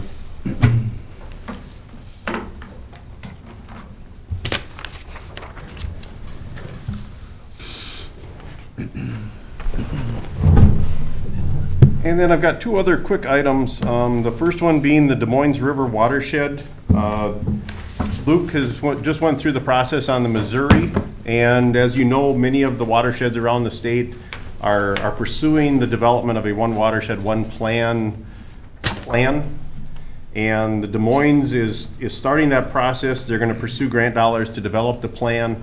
And Bowser, the Board of Water and Soil Resources, is kind of giving counties on the outskirts of those watersheds the option to be part of the plan or not. So I just wanted to talk to you today to see if you would like to opt out of the planning process, or if you would like to be a member and fill a seat basically for that planning process. It is a fairly significant time commitment, and we do not have a very large area within the Des Moines River watershed. I did give you a watershed map just to show you the area that's included as that in the county. I'm going to take this also to the Soil and Water Board tomorrow. So if you recall on the Missouri plan, Luke sat in on that, and then Ken Christensen was the Soil and Water rep that sat in on that. So I don't know, there's probably 25 meetings throughout the entire process. So I don't think it's that many. A year or two, or Maybe half that many. okay. So the Des Moines area is what's in yellow here? Yes. So that looks like that's basically about 7 square miles. Correct. Yep. So I just wanted to have a discussion with the boards prior to telling the group whether we wanted to be in part of it or not. I mean, we would still be receiving the emails and be part of the planning process. We just wouldn't have a vote at the table if you didn't want to be part of it. Why would you not want to have a say if it's affecting your landowners? It's such a small part of our area here, I don't see any need to do it, but. Because percentage-wise, this has got to be just a fraction of a percent of the total watershed. Right. Yeah. Yep. And how much, with 7 square miles, what have we got there for any type of I think we only have waterways or one creeks? feedlot, and it's just, and that's kind of that's the area where we've got some of our public water wetlands that are regulated by DNR, so it's kind of a. Is that reservoir in there, the Minute Grass Reservoir? Nope, that's further north, that's up in the Redwood. But I kind of agree with Bruce on this. It's A lot such of a meetings, a small lot amount. of It's per a lot diem, of- a lot is messing around, and it's really not even in our area. And we still do have a voice. If there's something we're concerned about, we certainly are part of the public We would still be comments. welcome to attend the meetings as we want. Yeah. I mean, we would still be part of the group, we just wouldn't, a lot of the groups, like the Missouri, were creating a joint powers organization. We would kind of just be a silent member as far as the joint powers, I would assume, if we're not part of that initial group. Lion is also in the same situation as Pipestone. Wouldn't that mean you wouldn't get any funding either? That would be up to the group. For instance, right now, there's a meeting today in Laverne talking about the Missouri One Watershed, One Plan with the clean water funding coming, and we're trying to develop a work plan as far as where we should allocate our dollars and efforts within the watershed. So it's kind of a joint discussion that needs to take place on where our priorities are going to be and what practices we wanted to spend the money on. Because I always got the impression from both sitting through the Yellow Medicine and the Missouri one, that, you know, if you weren't a part of it, you weren't gonna get any funding. I guess I wouldn't agree with that, because if you have a priority issue in your watershed, if it's a priority area, regardless of a participating county, I think you could get the money for the practice. Oh. Because it's to the benefit of the watershed, not the county. Right. Well, I agree, that sounds good, but But I don't know that answer for sure either, but. I didn't think that's what they said at times, but. But yeah, I don't, whatever. Does it take specific action on our part to either join or not join this, or is this It just doesn't. for information? So I just wanted to make everyone aware of it and have the discussion now, because they will be asking the question of us, you know, are we gonna be part of the core work group or not?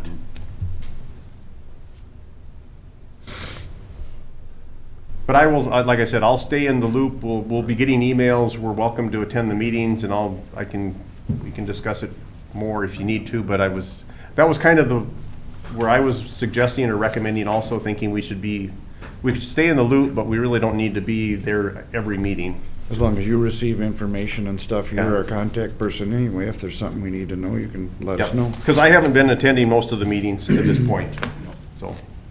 And I don't know, is it possible if later on, if we want to join the official group later on, we can still do that? I can ask. Yeah. Yep, and I'll ask about the funding also. So if we thought we had to jump in, we could. Okay, thank you. And then the last thing I have is a Natural Resources Block Grant agreement with the Board of Water and Soil Resources for our 2020 and 2021 Local Water Management, Wetland Conservation Act, Shoreland, and Septic Treatment Systems grants totaling $71,880 for 2020. And would need a signature and action from the board to enter into that grant agreement with the Board of Water and Soil Resources. Mr. Chair, I'd move for approval. Second. Okay, we have a motion approval to take action on this grant agreement. Any further discussion? Not all in favor signify by saying aye. Aye. Opposed? Motion carries. Okay, thank you. Thank you.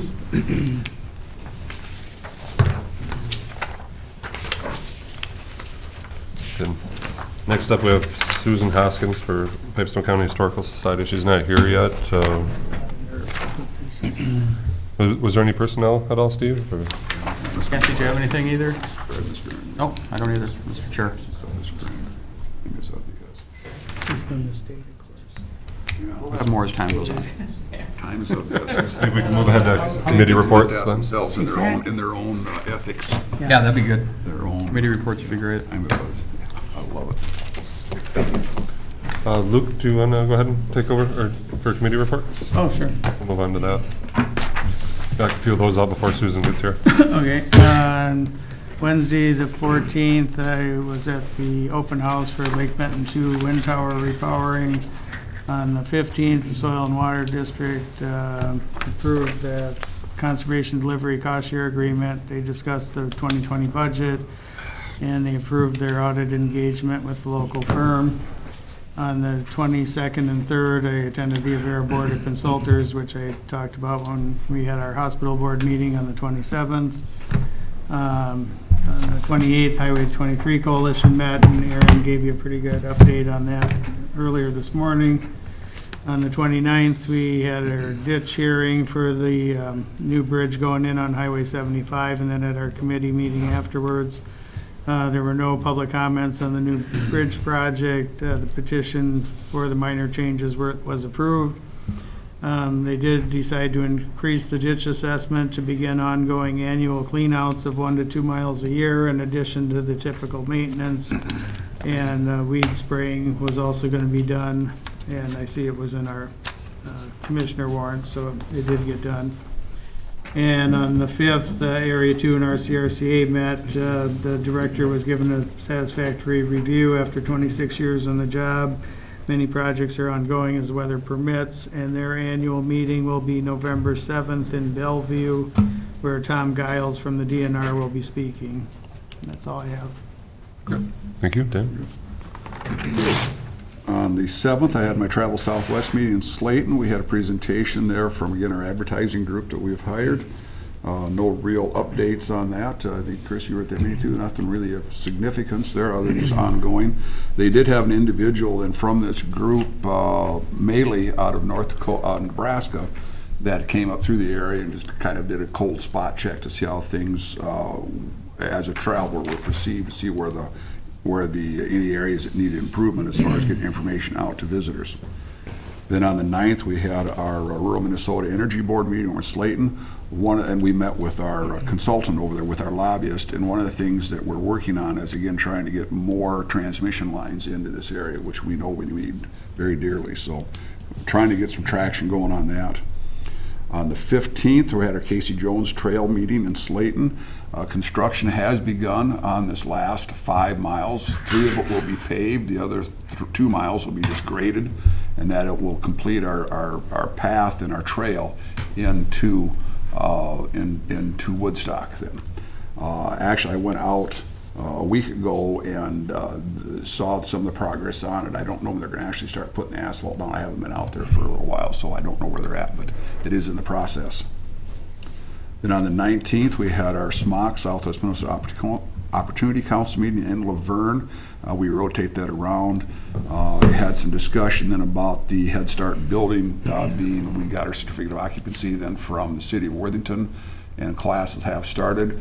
Lori Gunnick, then our director of the Head Start program, was having a little bit of difficulty.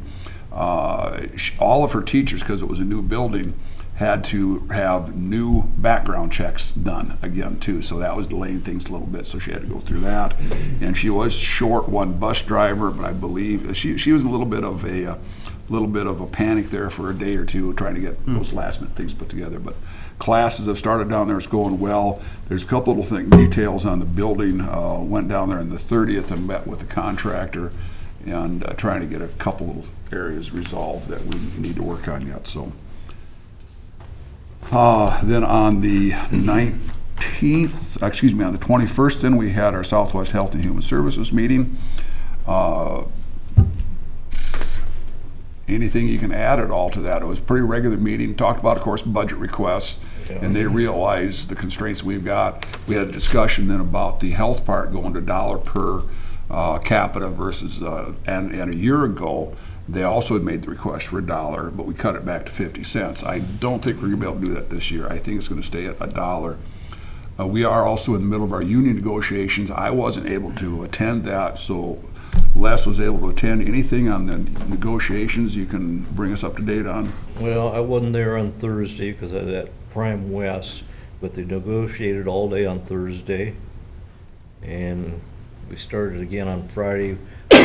I was in attendance on Friday, started at 8:30, and about 1:30 we come to an agreement. Now it's got to be ratified by the union, and I think we're not going to have 2 units of union. We're going to incorporate it into one. Yep. What was their ask coming in? Were they asking 5% coming in? They were asking 5% plus the blue sky. Yep. Yes.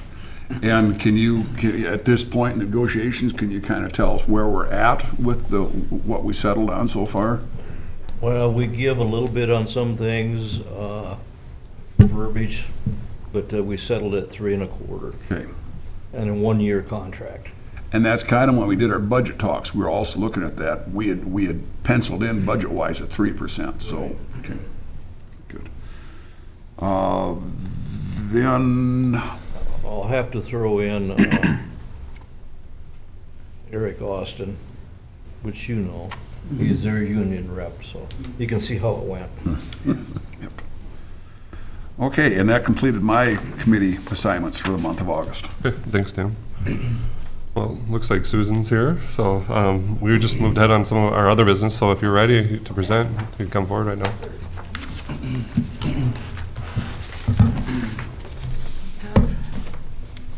Things to hand those off for you.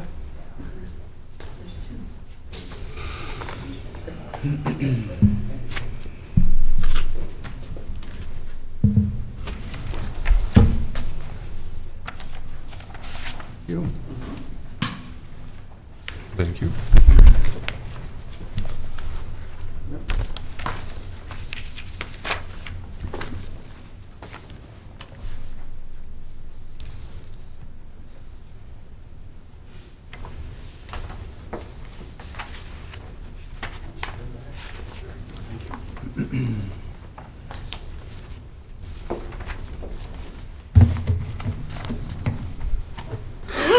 Excuse me.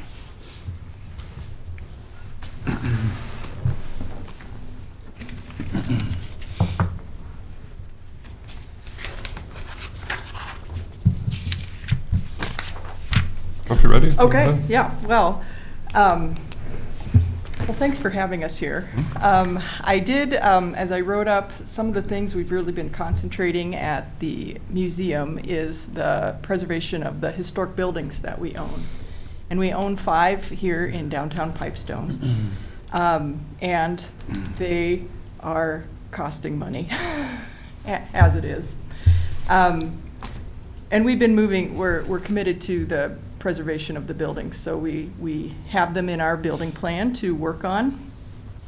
So we have the old City Hall building, which is where the museum is located. And last year, over the last year, we did install 2 new air conditioner units, and we put that doorway in between the museum building and the Ferris Grand Block in order to open a new exhibit hall. And that is open now. It's a very nice space. And then the Ferris Grand Block, which is, of course, where the Performing Arts Center is, that building was given to us in 2013, and we've been working to maintain it. It's a very large building. We did replace the gutter and the downspout on the south side, which is in the alley, and all of the water on the roof of that building runs down to the south side of that building. So it's quite a large load coming off. We had some leaking. We repaired some rips in the roof membrane, repaired the steel panels on the north facade, and we repaired and painted in the dining room area where we have our new exhibit hall, and also some other areas that had received water damage from leaking. So we are trying to keep up with that on the interior.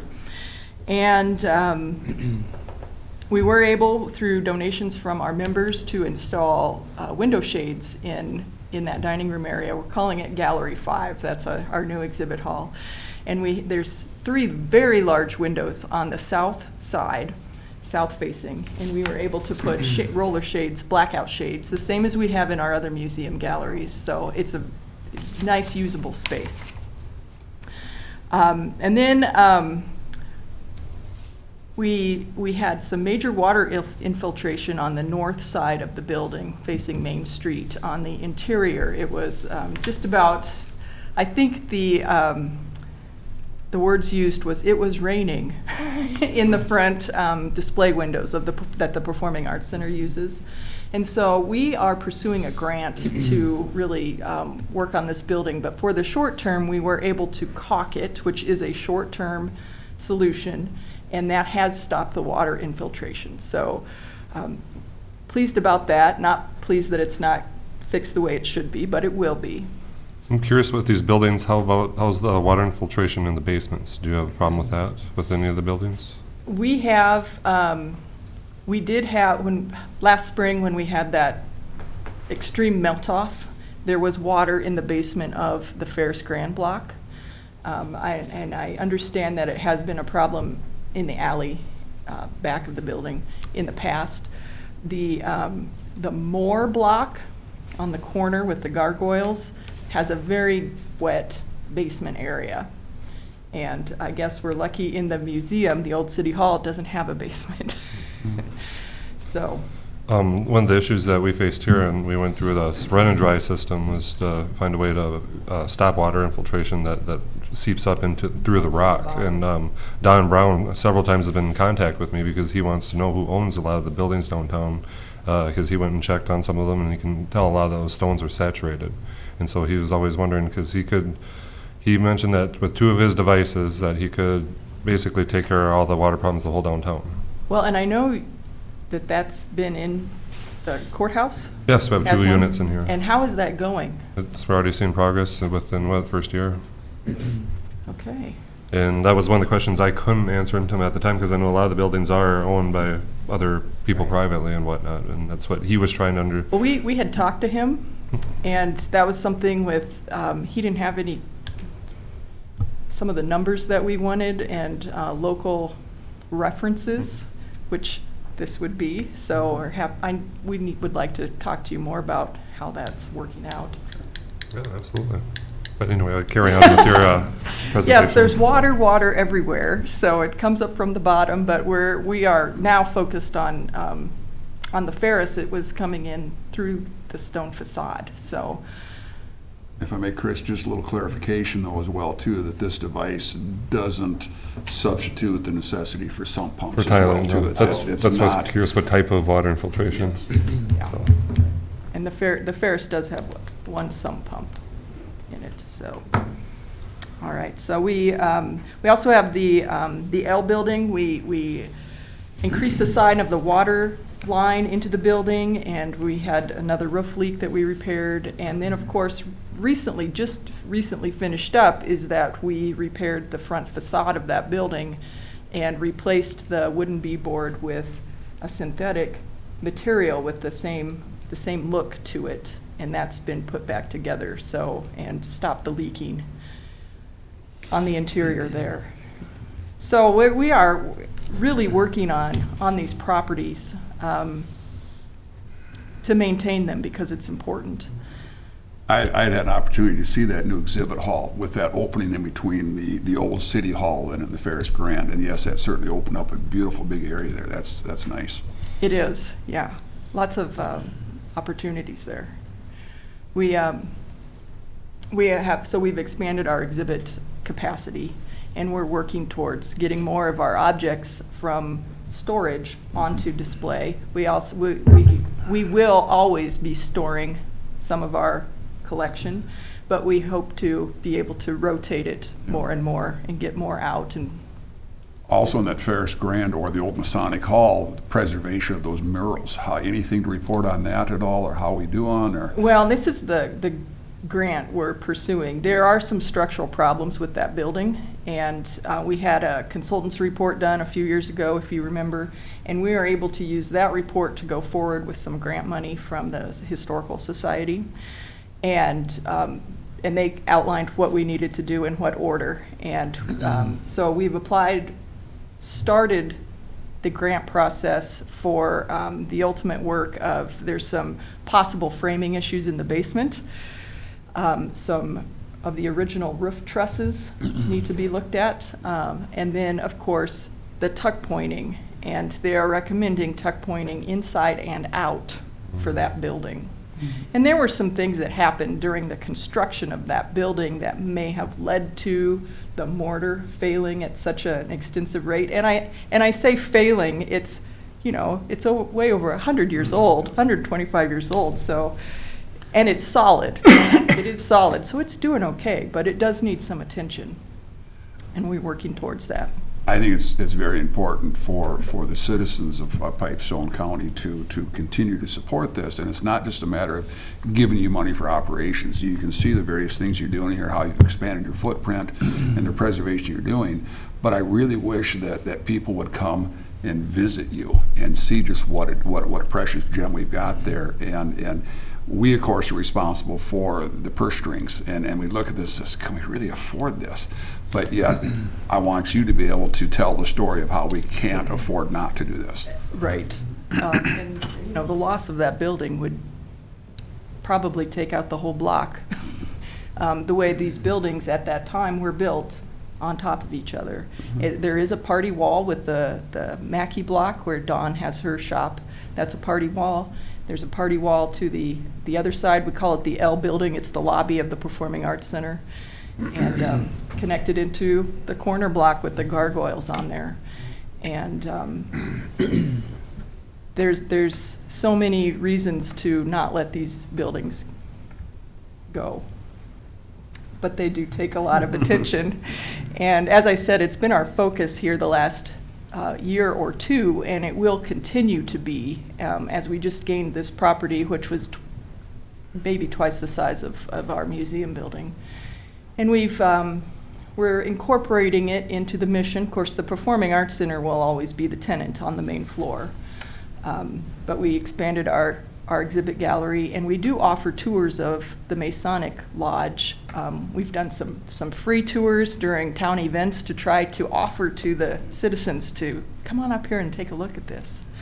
So once we get, you know, the envelope secured, as there is some water damage on the murals, we will do some, we'll be doing conservation on the murals themselves in the Masonic Lodge Room. It's a spectacular lodge room. You mentioned the permanent tenant then of the Performing Arts Center. It's got to be rather unique for a historical society museum to also be tied in with performing arts. Is that done anyplace else in the state that you're aware of? I'm not that I'm aware of, But you think about how important it is from a cultural standpoint, not only the preservation of our history, but also the preservation of our ongoing performing arts. So it's kind of a nice marriage between those two organizations, how they have to work together. It is, and you know, we're on the same team, so that's always great. I think it's kind of a neat story in the Ferris Grand Block itself. It was built as an opera hall. That's where they held theater, community theater. They had traveling theater, and then here today, now the theater's on the main floor, and it's the same function in that building. But also with our budget, we do have an agreement with the Jasper Historical Society, and a percentage of the county support is paid forward to the Jasper Historical Society, just as a reminder that that does happen. I didn't have anybody here from their organization with me today, but I know that they really appreciate that as well. You brought some backup with you. I did. I said, let's go. You're supposed to have protection. That's right. You're supposed to have pom-poms, but Have you guys got anything to add at all? She's done a good job covering it. I guess I'd just like to say that up until, how long have I been on the board? Is it like 4 or 5 years? 5 years. I just had no idea what was going on in these buildings. My dad has been a Mason almost his entire life, so I've seen the lodge lots of times. But I have learned a whole lot about the buildings and the importance of maintaining them and what's involved in maintaining them. It's amazing what's involved, and I just think it's so worthwhile to do what we can to keep these buildings going and making them available to future generations. Thank you. One last thing I wanted to add. With our expansion, last year we were able to add a third part-time position and focus it on education and programming. And I know we had hired Kathy Fritz. She did a great job. She's now left for another position, but we still have that position, and that's a great outreach that we're able to build that up. So we're able to go out into the public more and telling the story. Well, that's very important. Absolutely. Does anybody have any questions or comments? Or? Okay. Well, thank you. Thanks very much. Thank you.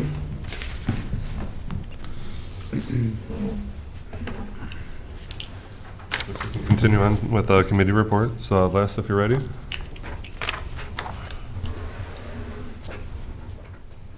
Okay, on 8/5, we had plant ops at the hospital. That was kind of reported on at our last hospital board meeting. And then on 8/8, I had a soil and water meeting. And then 8/12, 8/13, we had the budget meetings. On 8/14, we had Southwest Mental Health. 8/21 was Health and Human Services. Dan kind of talked about that. And then on the 28th, I had radio board. Thank you. Yeah, I had a plant ops meeting with Les at the medical center. We had pretty much the usual discussion. Some of our discussion was about Murray County and their future, what effects it may or may not have on us. Then I had 2 budget meetings with the rest of the board. I did not put those budget meetings down for per diem. I don't know if that's correct or not. We were in town anyway, so I didn't think it was necessary. Budget meetings budget was part of our normal responsibility. I think it was. No, I checked the resolution, they're per diem meetings. Oh, they are? Special meetings are per diem meetings. So we can put that in next month? Okay. Yep. That's fine. I pulled the resolution out and double checked everything, so they are. Okay, on Tuesday, on the 6th, I had a personnel meeting, met with Sheriff Vreeman and Sergeant Heyman, was regarding the para contributions for dual practice employees and whatnot. On 12th, we had a special meeting for budget. 14th, we had Southwestern Mental Health in Laverne. Nothing really new there, just typical meeting, so. Hospital board on the 20th. And Friday, the 23rd, I went up to the courtroom to have, just sat in on that meeting regarding the judge allocation. So I heard about that, that Judge Tricia Zimmer coming from Marshall, and she's going to be taking on the non-criminal cases, so she won't be handling any of the criminal. There'll still be Judge Vagert and one less day a month, too. So there's quite a good attendance. Demain was there, Cassie was there, Scott Bardusen, Ben Denton, Vreeman and Heyman were there too.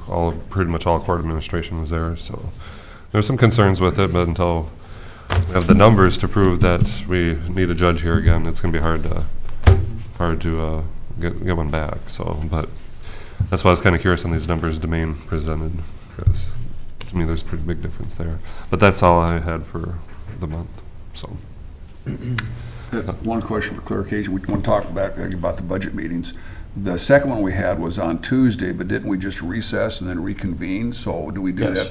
So that is or isn't for Tuesday? That is for Tuesday. That would count. Okay. According to the resolution, it does. Okay. Was there any other business to come before the board? Move to adjourn. I'll second it. Motion second to adjourn. We stand adjourned. Thank you. One thing doesn't have to be on here. Who's going to the AMC annual conference in St. Cloud in December? Luke? I probably will, actually. Intend to at this point. Don't register me until I get a little more. Like, I can echo that. I intend to at this point. But you want to get rooms. Yes. I want to get rooms. We can go ahead and make room reservations now. We can still